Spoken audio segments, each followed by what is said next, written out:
సమాజంలో చాలా దారుణంగా మనుషులు తయారయ్యారు. ఎలా అంటే ఆడవాళ్ళు, మగవాళ్ళు కూడా ఇరుగు పొరుగు వాళ్ళు కూడా ఇలానే తయారయ్యారు ఈ మధ్య. మీ అబ్బాయికి ఎన్ని మార్కులు వచ్చాయి, మీ అమ్మాయికి ఎన్ని మార్కులు వచ్చాయి, మా అమ్మాయికి చాలా మార్కులు చాలా బాగా వచ్చాయి, మా అబ్బాయికి చాలా బాగా వచ్చాయి మార్కులు అని యాక్టింగ్ చేస్తారు.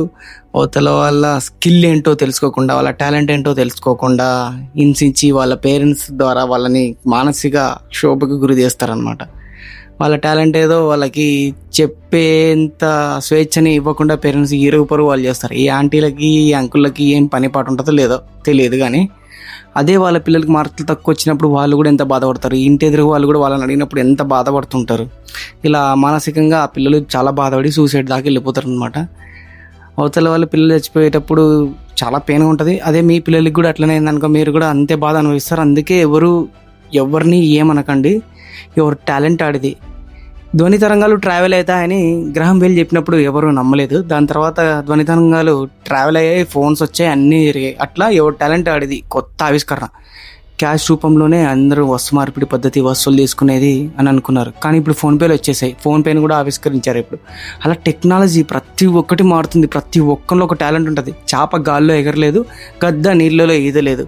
ఇలా ప్రతి ఒక్కరికి ఒక టాలెంట్ ఉంటుంది. వాళ్ళ టాలెంట్ ద్వారా వాళ్ళు పైకి వస్తారు, వాళ్ళు ఖచ్చితంగా సంతోషంగా బతుకుతారు. మీరు అవతల వాళ్ళని ఏం చేస్తున్నారు ఏంటి అని సూటిమోటి మాటలతో హింసించొద్దండి. అసలు ఇరుగు పొరుగు వాళ్ళని అసలు మీరు పట్టించుకోద్దండి. పేరెంట్స్ మీరు కూడా మీ పిల్లలకి ఏమొస్తుందో అదే నేర్పించండి, ఆ పని చేయించండి, ఆ జాబే చేయించండి. ఇరుగు పొరుగు ఎదురుగా ఇంటి పక్కన అలాంటి వాళ్ళ మాటలు పట్టించుకోద్దండి. వీళ్ళు చేసేది చాలా దారుణంగా ఉంటుంది. మంచి వాళ్ళు కూడా ఉన్నారు, దారుణమైన మనుషులు అయితే ఇంకా ఎక్కువ ఉన్నారు.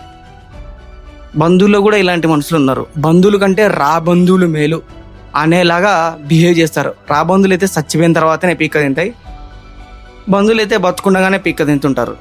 మన దగ్గర అన్నున్నప్పుడు వచ్చి కూర్చుంటారు, ఏం లేనప్పుడు నాకు మీరు ఎవరో తెలియదు అంటారు. అలాంటి పరిస్థితులు ఉన్నాయి. చాలా జాగ్రత్తగా, చాలా సంతోషంగా, చాలా మనశ్శాంతిగా మీకు నచ్చినట్టు మీరు ప్రశాంతంగా బతకండి. ఇది స్వతంత్ర భారతదేశం. మీకు నచ్చినట్టుగా మీరు ప్రశాంతంగా ఎవరికి హాని కలిగించకుండా బ్రతకండి అలానే.